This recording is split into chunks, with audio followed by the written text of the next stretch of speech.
Bonjour à tous, j'espère que vous allez bien. On continue avec une nouvelle vidéo sur le thème des ateliers vibratoires.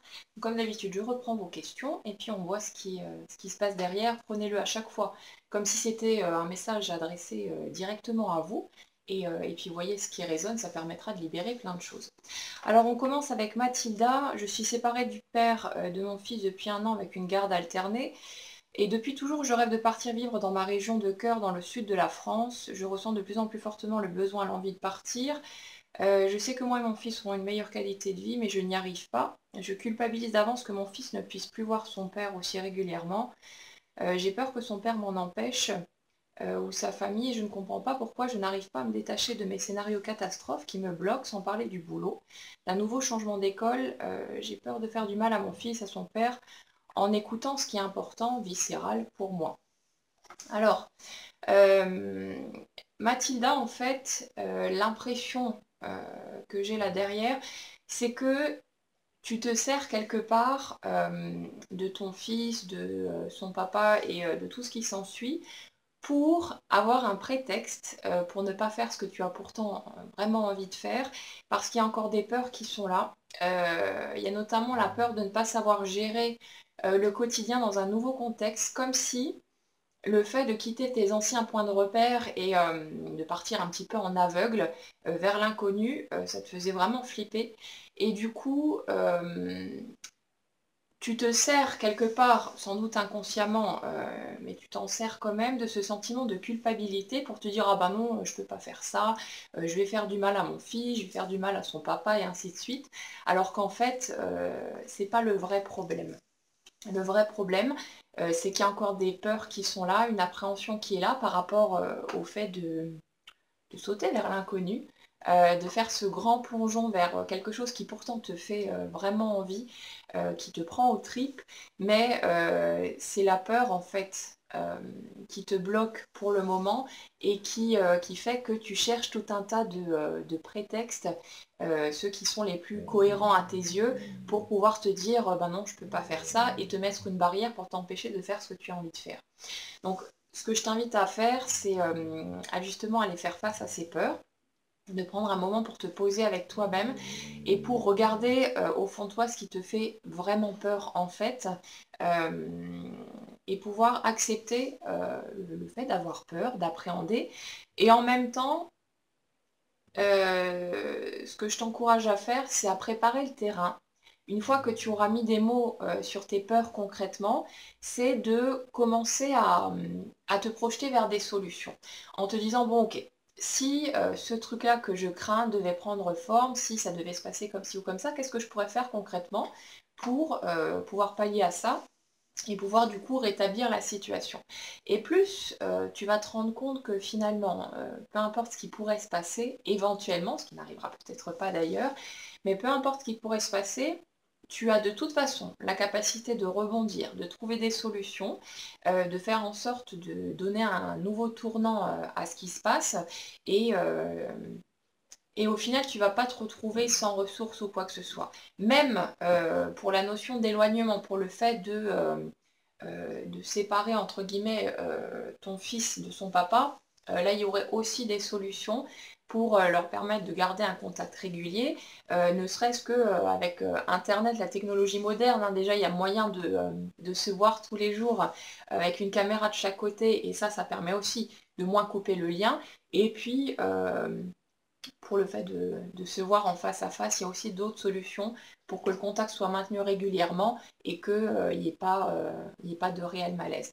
Par ailleurs, si tu fais ce qui est bien pour toi, ce qui t'anime vraiment, ce qui te met en joie, tu verras que ton fils, il va s'adapter tout seul aussi.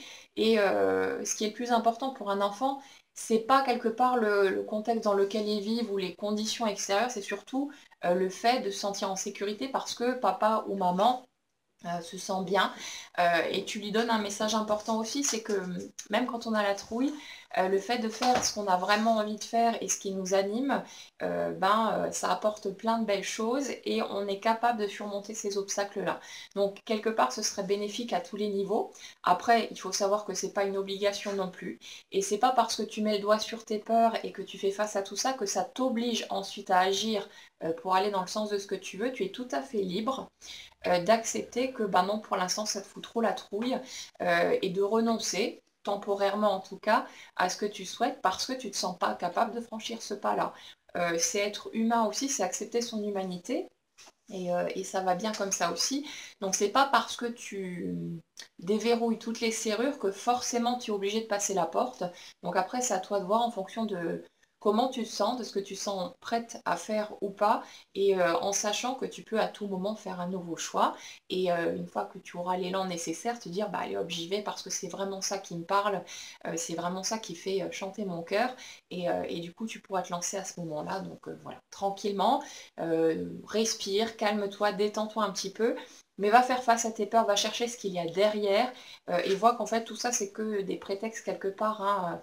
On a tous tendance à se chercher quand il y a quelque chose qui nous fout la trouille, on se cache derrière tout plein d'excuses. Mais c'est juste parce que pour l'instant quelque chose nous fait trop peur et du coup on cherche tout un tas de bonnes raisons de ne pas faire ce qu'on a vraiment envie de faire. Quelque part c'est dommage parce que ça nous coupe un peu de notre joie, mais c'est un passage nécessaire aussi, et puis on a beaucoup de choses à en apprendre, donc il n'y a rien de grave là-dedans. Donc dédramatise, prends le temps de regarder tout ça de plus près, et tu verras que ça t'ouvrira d'autres portes. Après, à toi de voir ce que tu as envie d'en faire ou pas. Malo, j'enchaîne les formations, les guidances, je sens le besoin urgent de trouver une solution à ce qui me fait souffrir et me bloque. Je cherche dans les livres de développement personnel. Je suis très enthousiaste et motivée, pourtant je vais au bout de ces formations, mais la plupart du temps, je ne fais pas les exercices, je ne suis pas les recommandations.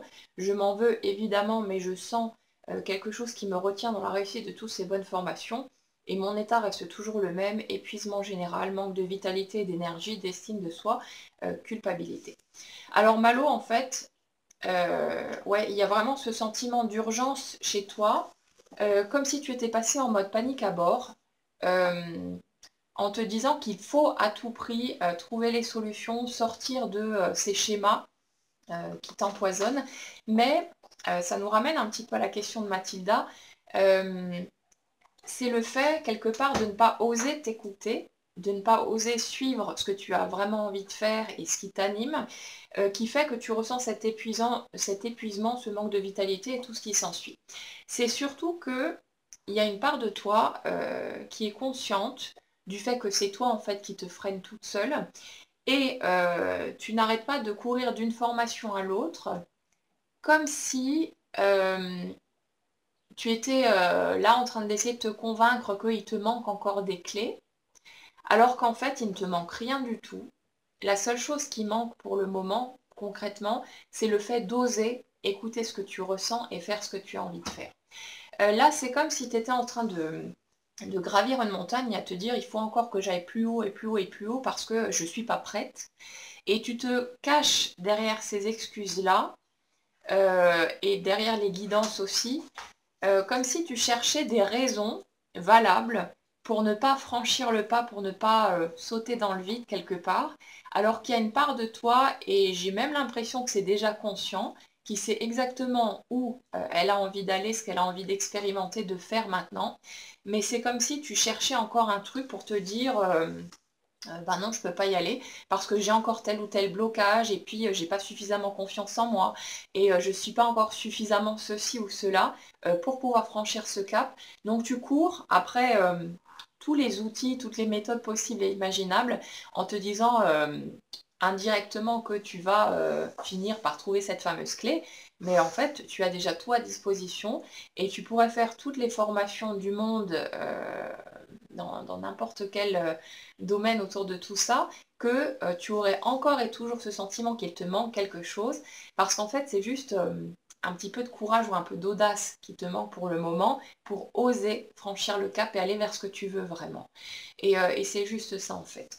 Donc ce que je t'invite à faire, c'est d'arrêter de courir dans tous les sens, à bouffer tous les livres que tu trouves et à chercher encore et toujours d'autres solutions parce que tu les as déjà à portée de main. Et la clé, c'est simplement d'oser t'écouter déjà de faire face à tes peurs comme Mathilda tout à l'heure, de mettre des mots dessus, de regarder en face ce qui se passe en toi et te dire, bon ok, qu'est-ce qui m'empêche pour le moment de faire ce que j'ai vraiment envie de faire? De quoi est-ce que j'ai peur concrètement?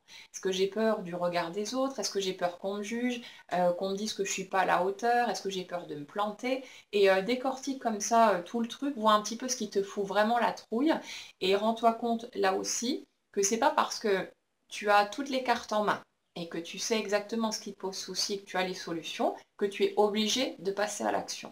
Tu peux très bien te laisser le temps, choisir de renoncer temporairement là aussi, c'est pas grave, et accepter cette part de nous qui est faible en quelque sorte et qui n'ose pas encore, ben, ça fait partie du truc aussi, c'est important et ça permet de s'accepter en entier avec ces parts plus vulnérables de nous qui font qu'on n'a pas toujours le courage d'aller dans le sens de ce qu'on veut vraiment et qu'on a le droit de dire non ou de laisser les choses en suspens durant un temps. Donc c'est exactement la même problématique ici.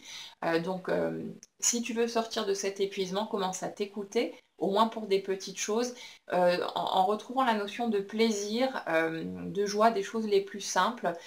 Pense à toi, fais des choses qui t'amusent, qui t'animent. Commence par des choses assez accessibles qui sont relativement confortables pour toi.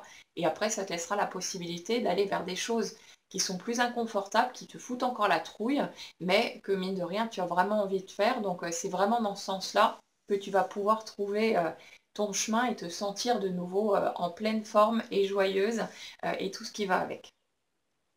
Alors Caroline, ma question concerne les contradictions et conflits internes que j'expérimente. J'aimerais savoir quels sont les plans ou parties de moi qui se contredisent et lequel je dois écouter. Par exemple, en ce qui concerne l'alimentation, je suis convaincue que c'est mieux de ne pas manger de viande et pourtant je n'arrive pas à devenir végétarienne. Alors, là, on est dans une problématique qu'on retrouve très souvent et puis que j'ai vécu aussi, hein. On a été bombardé pendant X temps, souvent des années, par tout un tas de messages qui nous disaient que pour atteindre tel ou tel degré dans notre évolution, il fallait aller dans telle ou telle direction parce qu'en faisant telle ou telle chose, on allait élever nos vibrations et donc on allait pouvoir avoir une vie plus jolie et pouvoir expérimenter des choses plus amusantes que ce qu'on a vécu jusque-là. Donc là, Caroline, on est dans une notion d'obligation, comme si tu étais partagée finalement entre tout ce que tu as appris et ce que tu ressens vraiment à l'intérieur de toi. Et là, je vais reprendre les propos d'Anita Mourjani dans son livre Revenu guéri de l'au-delà, où elle explique qu'en fait, elle a passé des années à essayer de manger sainement, de faire ci, ça pour éviter le cancer, parce qu'elle était terrorisée à l'idée d'avoir un cancer. Et finalement, quand elle a vécu son expérience de mort imminente, elle s'est rendue compte que la meilleure nourriture pour le corps, c'est celle qui nous apporte du plaisir. Et ça veut dire que même si on mange du chocolat, des bonbons, tout ce qui est gras, sucré et tout ce que vous voulez, cette nourriture-là fera nettement moins de dégâts et bien au contraire vous apportera plus que si vous mangez des légumes, du bio et tout ce que vous voulez à tout bout de champ, mais que vous ne ressentez aucun plaisir à ingurgiter cette nourriture-là. Donc Caroline, on en revient à la notion de s'écouter, d'aller dans le sens de ce que tu ressens, de ce qui te fait plaisir, et de sortir de cette culpabilité que tu as à enfreindre les règles en quelque sorte, dans le sens où tu as pris pour acquis le fait que ce que tu as lu dans les livres, entendu dans telle ou telle vidéo, c'était peut-être une des miennes d'ailleurs, que j'ai pu partager avec vous il y a quelques mois ou quelques années, il va falloir sortir de ce sentiment de culpabilité qui fait que tu penses que tous les enseignements que tu as reçus jusque-là, tous les messages que tu as pu recevoir étaient forcément justes et que ce que toi tu ressens est faux. Donc là, c'est une notion de revenir au fait que chacun détient sa propre vérité, qu'il n'y a pas une règle du jeu, un mode d'emploi de la vie qui serait figé et qui ferait qu'on serait tous obligés d'avancer dans cette direction pour pouvoir devenir le bon être humain qu'on est censé être, parce qu'on n'est pas censé devenir qui que ce soit, On est juste censé être nous-mêmes, faire ce qu'on a envie de faire, quitte à porter des masques pendant un temps si ça nous chante, on s'en fout. Mais on a tous cette liberté de vivre la vie comme nous on le souhaite et continuer à croire que X ou Y a forcément raison dans ce qu'il dit et que nous on a tort de ressentir les choses différemment, c'est s'emprisonner soi-même. Donc ce qui est important de comprendre ici, c'est que chacun ne fait qu'exprimer sa propre vérité. Et la vérité, elle peut changer au fil du temps, et ça, je l'ai expérimenté aussi. Ce que je tenais pour vrai il y a encore quelques mois ou quelques années n'est plus forcément ma vérité d'aujourd'hui. Et puis, ces derniers temps, elle a radicalement changé d'ailleurs. Et c'est accepter un peu de remettre en question tout ça, de comprendre que tous les enseignants dans le développement personnel, moi y compris, on exprime simplement ce que nous, on tient pour vrai à un moment donné parce que ça nous a fait du bien, parce qu'on a réussi à obtenir des résultats de telle ou telle façon. Donc on partage notre vérité du moment, en quelque sorte, mais c'est pas pour autant que cette vérité-là est quelque chose de figé et qu'on a forcément raison et que tout le monde devrait faire ça pour pouvoir avancer dans la vie comme il le souhaite. Donc c'est vraiment sortir de là et voir que finalement on partage comme n'importe qui d'autre ce qu'on tient pour vrai et que c'est pas pour autant que c'est un mode d'emploi que tu dois impérativement suivre pour pouvoir exprimer ton plein potentiel et faire de ta vie ce que tu as envie d'en faire. Donc ce que je t'invite franchement à faire, c'est d'arrêter de te battre contre tes ressentis, contre tes envies, et de suivre simplement ce qui te fait plaisir, ce qui sonne juste pour toi, et d'arrêter de croire que parce que, je sais pas, t'as pas fait telle formation ou t'as pas tel parcours, que forcément les autres ont plus raison que toi dans ce qu'ils expriment ou dans les recommandations qu'ils font. Donc apprends à t'écouter, à tenir compte de toi, à croire en toi-même et en voyant que la seule chose qui est juste, c'est ce qui est juste pour toi de ton point de vue. Donc peu importe ce qu'on te dit, peu importe les expériences qu'on a vécues au dehors, c'est chacun suit son propre chemin en fait en fonction de ses expériences, de son vécu, de ce qu'il a appris, son éducation, tout ce qui s'ensuit.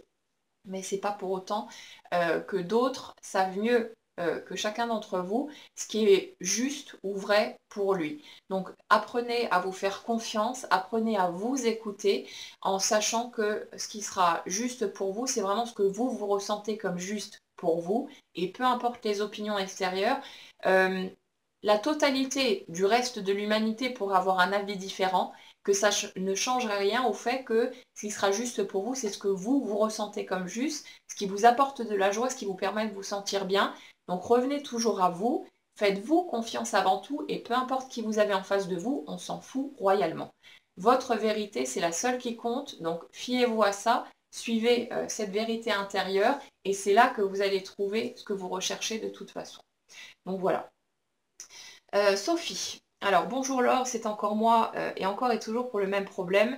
Comme j'avais pris 20 kilos en 10 ans, j'ai fait plusieurs régimes, j'ai un peu perdu et beaucoup repris. Et maintenant je me retrouve avec plus de 10 kilos, 10 kilos en plus que par rapport au départ. Je ne peux plus rentrer dans aucun vêtement. J'ai donc repris un régime, mais cette fois la balance ne bouge plus ou à peine.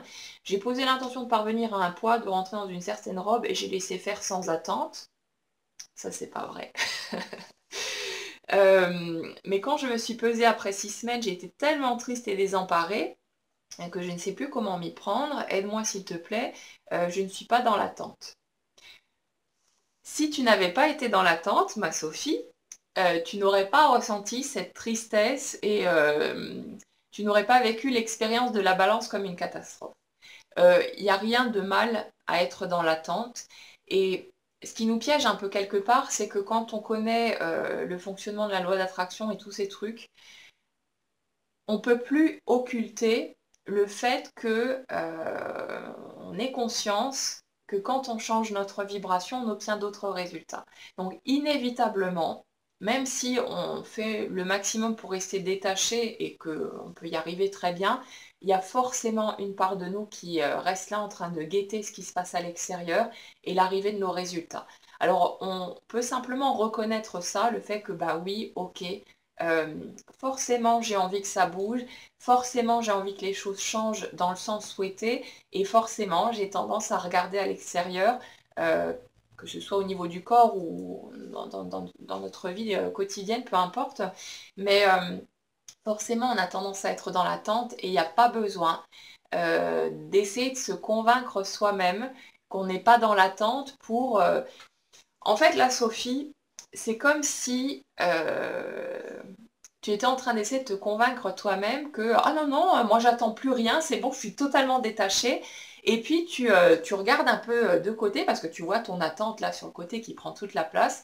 Et tu regardes de côté en faisant comme si elle n'était pas là. Parce que le fait d'occulter le truc selon toi, ça va te permettre d'émettre la bonne vibration et d'atteindre ton objectif. Mais en fait, tu sais parfaitement que ton attente, elle est là, tu la ressens, sinon tu ne serais pas crispé et noué comme ça à l'intérieur. Et là, ça devient en fait une telle obsession de perdre ce poids, de retrouver le corps que tu veux avoir, que du coup, tu ne penses plus qu'à ça, tu ne vis plus qu'autour de ça et tu es constamment focalisé sur ce poids, sur ces kilos que tu estimes être de trop. Et puisque tu es tout le temps focalisé là-dessus, en fait, tu ne fais que recréer encore et encore l'expérience j'ai des kilos en trop. Donc, quelque part, l'idéal, ce serait d'en arriver, et là tu es en train d'y aller de toute façon, à un tel stade de lassitude qu'au bout d'un moment tu vas dire oh ouais, allez hop, va te faire foutre, j'en ai plus rien à faire, tant pis si j'ai ces kilos, c'est comme ça. Et c'est vraiment cette lassitude, ce ras-le-bol, ce désespoir qui souvent nous aide franchement à lâcher prise d'un coup, parce qu'on en a tellement ras-le-bol d'attendre, de faire des efforts, de se battre et de ne pas voir arriver les résultats qu'on a envie d'obtenir, qu'au bout d'un moment on craque. Et c'est un coup de pouce en fait hein, de la vie, de nous présenter quelque part tout un tas de situations, de faire traîner les choses en longueur pour qu'on en arrive enfin à ce stade de lâcher prise. Donc au lieu de lutter contre, suivez le sens du courant, vous voyez que c'est un cadeau qu'on vous fait et que quand vous êtes en train de plonger au fond du gouffre, c'est pas forcément une mauvaise chose parce que souvent on n'arrive pas à lâcher par nous-mêmes parce qu'on a de l'espoir, parce qu'on connaît toutes ces techniques autour de la loi d'attraction qui font qu'on s'accroche, on se dit ok bon ça y est, j'ai trouvé un nouvel exercice, alors maintenant ce coup-ci ça va le faire, ça a marché pour plein d'autres gens, alors ouais ça va le faire, ou bien ça a peut-être même marché pour d'autres domaines par rapport auxquels on était un peu moins à cran, et du coup on se dit ouais ça a marché pour ça, alors ça va fonctionner, donc ça y est j'y vais, et puis on est constamment dans l'attente.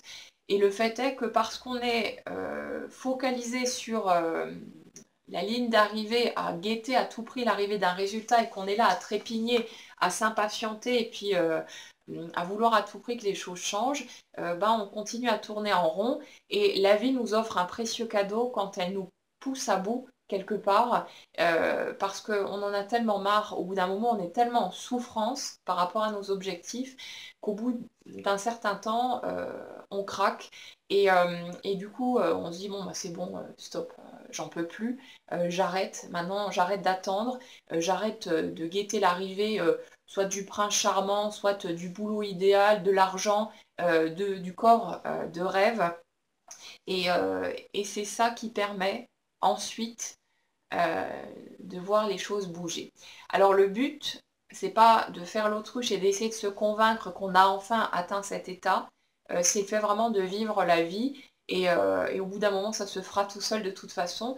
Donc ce que je t'invite à faire ici et vous tous qui regardez ça, c'est vraiment à apprendre quelque part à simplement vivre ce qui se présente et arrêter de passer par le mental à cogiter dans tous les sens, à se dire bon ok, alors si je fais ça, il va peut-être se passer ça, et puis je vais atteindre la bonne vibration, et les choses vont bouger comme ci et comme ça.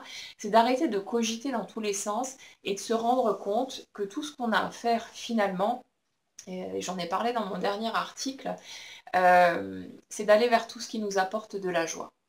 Si vous cherchez à attirer l'amour, d'un point de vue concret, hein, au niveau d'un couple, vous n'avez pas besoin de rentrer dans une vibration d'amour par rapport au domaine amoureux pour l'attirer à vous.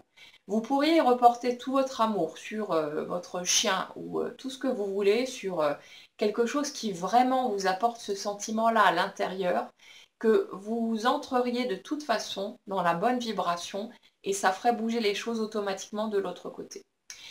Quand vous cherchez à attirer l'abondance, vous n'êtes pas obligé de focaliser sur l'argent et de chercher à ressentir de l'abondance de ce côté-là, alors que vous êtes sûrement, enfin vous êtes peut-être à la dèche dans le rouge grave et puis vous tremblez à l'idée de voir les factures arriver.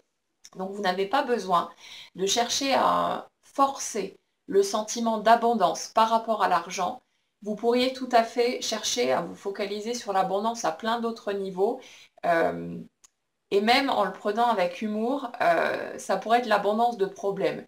Vous voyez, l'abondance, elle est présente dans votre vie, il y a des problèmes partout, il y a des factures qui arrivent de tous les côtés.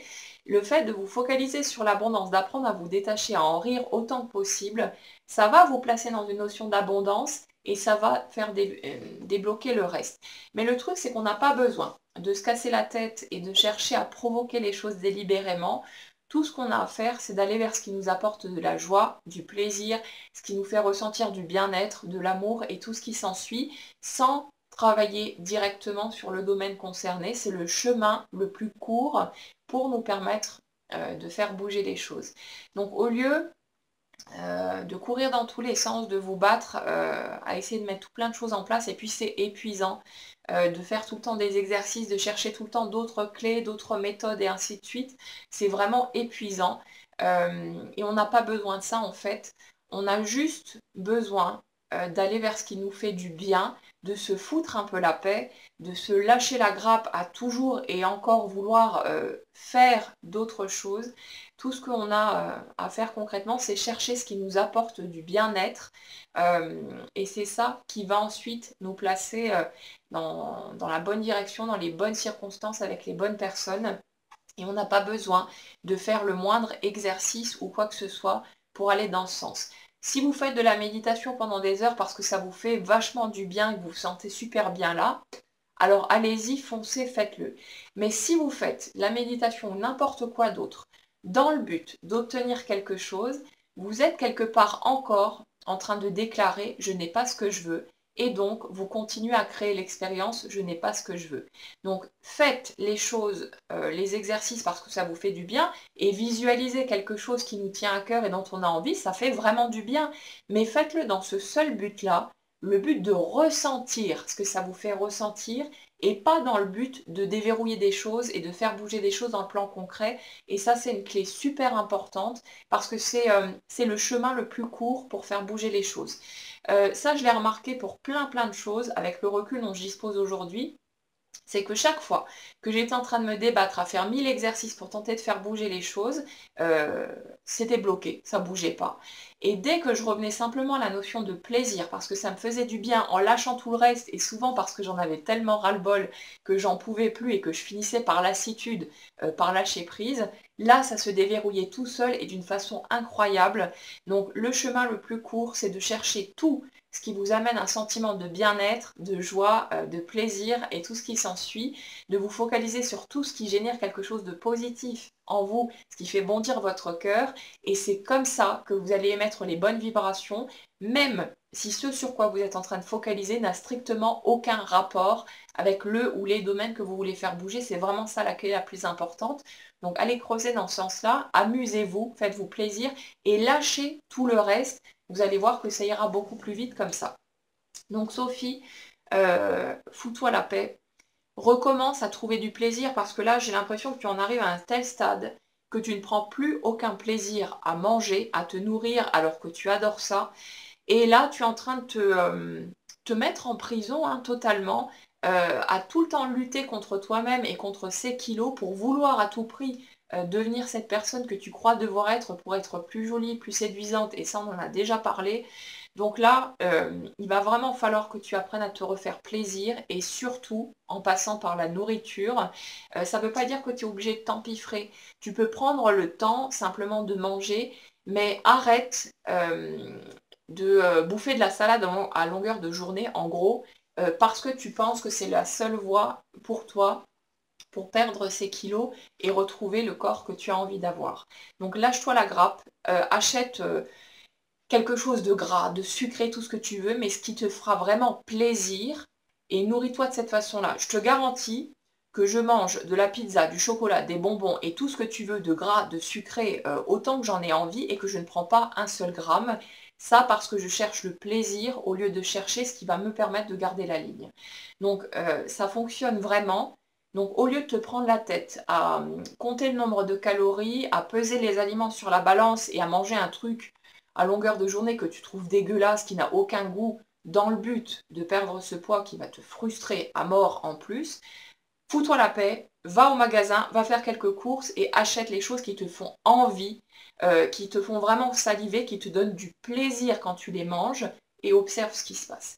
Laisse ta balance de côté, brûle-la, mets-la à la poubelle, fais tout ce que tu veux avec, mais arrête d'être dans cette obsession parce que forcément tu es dans l'attente et c'est normal, c'est humain, il n'y a rien de mal là-dedans, mais fous-toi la paix maintenant et va t'acheter des choses qui te font plaisir et recommence à manger avec envie et tu vas voir qu'il y a plein de choses qui vont bouger, mais va chercher le plaisir au lieu de chercher les contraintes parce que tu crois qu'il faut passer par là pour obtenir ce que tu veux et ça va tout changer.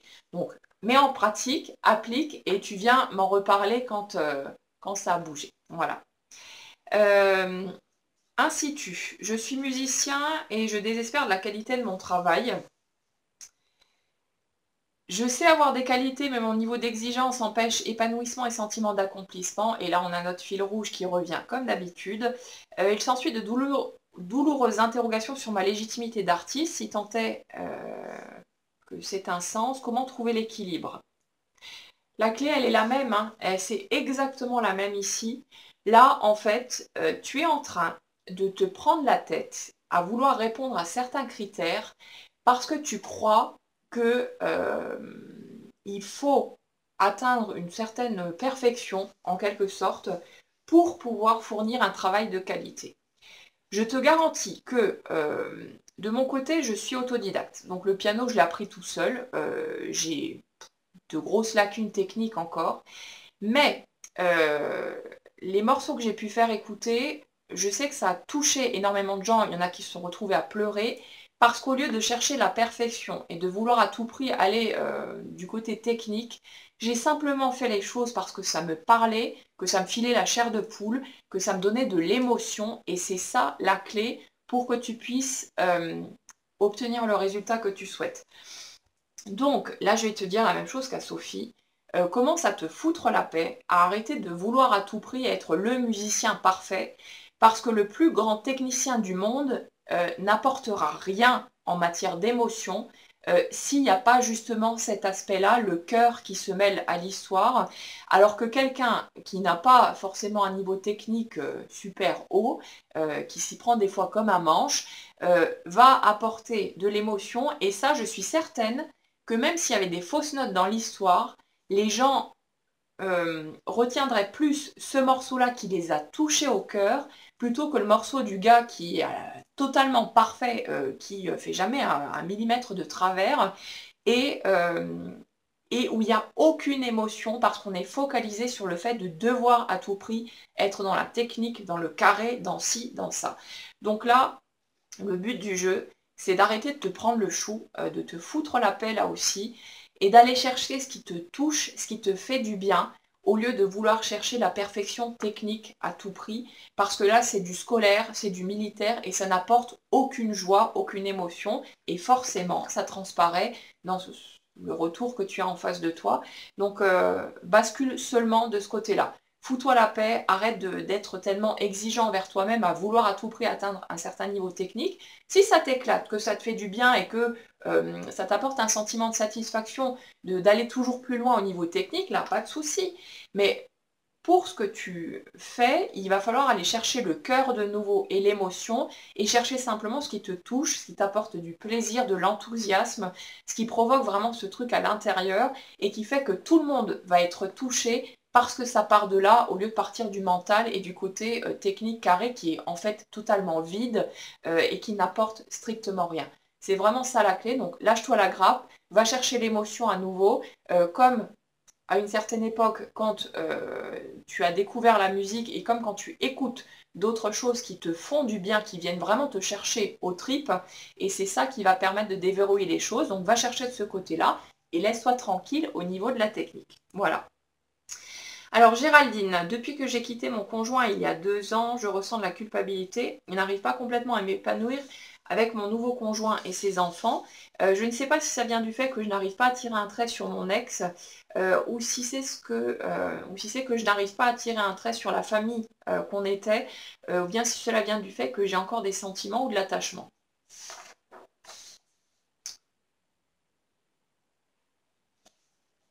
Alors Géraldine, j'ai l'impression que ce sentiment de culpabilité, ça nous ramène un petit peu aux questions précédentes.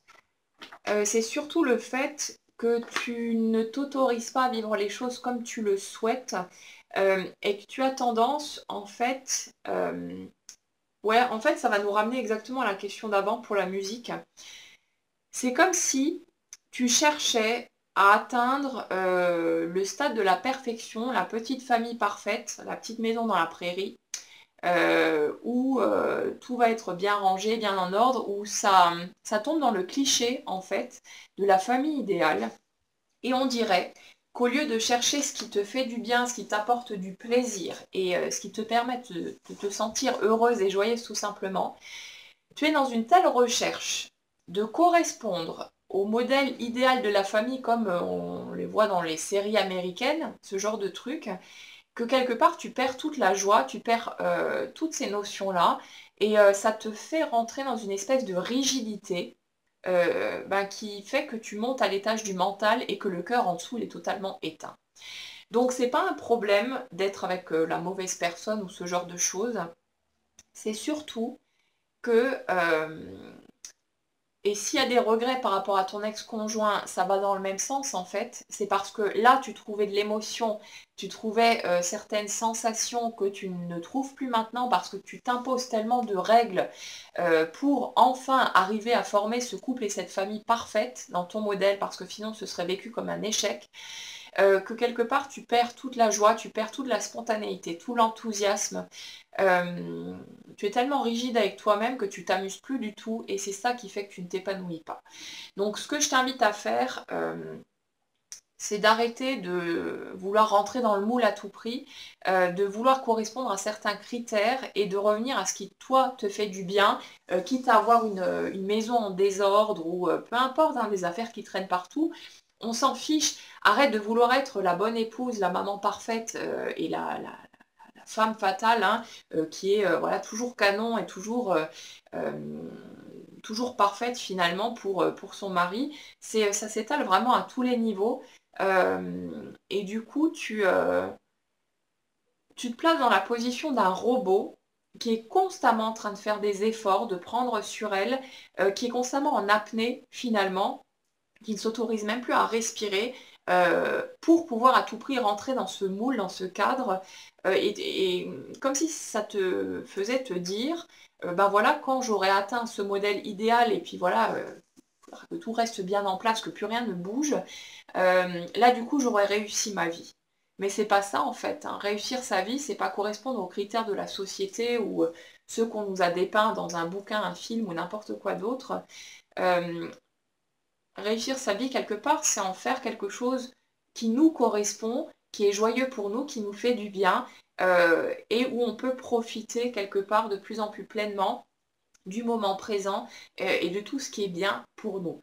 Donc on en revient toujours à cette question de s'écouter soi-même, au fait de suivre ce qu'on ressent, et de laisser tous les critères extérieurs de côté. On s'en fiche totalement des critères de la société, on dit qu'il faut faire comme ci, qu'il faut faire comme ça, qu'il faut vivre une relation de couple ou de famille de telle ou telle façon, qu'il faut travailler de telle ou telle manière, qu'il faut utiliser son argent comme ci ou comme ça, qu'il faut avoir un corps comme ci ou comme ça, encore une fois. C'est vraiment sortir de cette espèce de dictature du monde extérieur où on croit devoir répondre à un certain modèle pour soit réussir sa vie, soit être qualifié de bonne personne ou d'être pleinement accompli, ce genre de truc, pour revenir à sa propre vérité, pour revenir à ce qui sonne juste pour nous et rechercher à nouveau le plaisir dans ce qu'on fait, la joie, et c'est là que l'épanouissement arrive. Donc va chercher de ce côté-là, Géraldine, va chercher à ce niveau pour vraiment retrouver cet enthousiasme qui te manque. Et c'est juste ça en fait. C'est arrêter de vouloir être parfait, d'être aussi rigide, de vouloir que tout tienne bien en place et puis que ça rentre dans le moule. Et fais en sorte de retrouver la spontanéité, l'élan que tu avais avant dans ton couple précédent et que tu as perdu en cours de route parce que tu as fini par croire que si tu ne rentrais pas dans cette rigidité, tu allais encore et encore vivre des échecs amoureux ou familiaux. C'est pas le cas. C'est juste que tu as besoin de revenir à toi, à ce qui te fait du bien à toi, à ta façon d'être spontanée et naturelle, et de lâcher un peu toutes ces règles à la con qui t'emprisonnent plus qu'autre chose. Et de là, tu vas voir que le sentiment de culpabilité et tout le reste, tout ça, ça va partir en... Ça va s'envoler directement et tu vas pouvoir commencer à profiter pleinement. Après, à toi de voir ce que tu ressens, ce qui sonne juste ou pas pour toi. Ça, c'est ton truc, ça t'appartient. Mais en tout cas, quand tu vas te laisser tranquille un petit peu, et même beaucoup, et arrêter de vouloir à tout prix correspondre à des critères extérieurs, tu verras que là, ça va aller beaucoup mieux, que tu vas enfin avoir l'impression de respirer de nouveau et de commencer à profiter enfin de la vie. Donc ça, je crois que c'est le mot d'ordre pour aujourd'hui, pour tout le monde. C'est vraiment le point important. Donc, voyez un petit peu dans quelle mesure vous avez peut-être vous-même tendance à être trop rigide avec vous-même et puis à vouloir à tout prix correspondre à certains critères. Et suivez simplement votre émotion, votre joie, ce qui vous fait du bien, ce que vous ressentez. Et autorisez-vous à aller dans cette direction-là parce que c'est ça qui nous rend heureux et qui nous permet de profiter pleinement de la vie. Voilà, je vous laisse sur ces cogitations-là. Je vous souhaite une très bonne journée à tous et je vous dis à bientôt.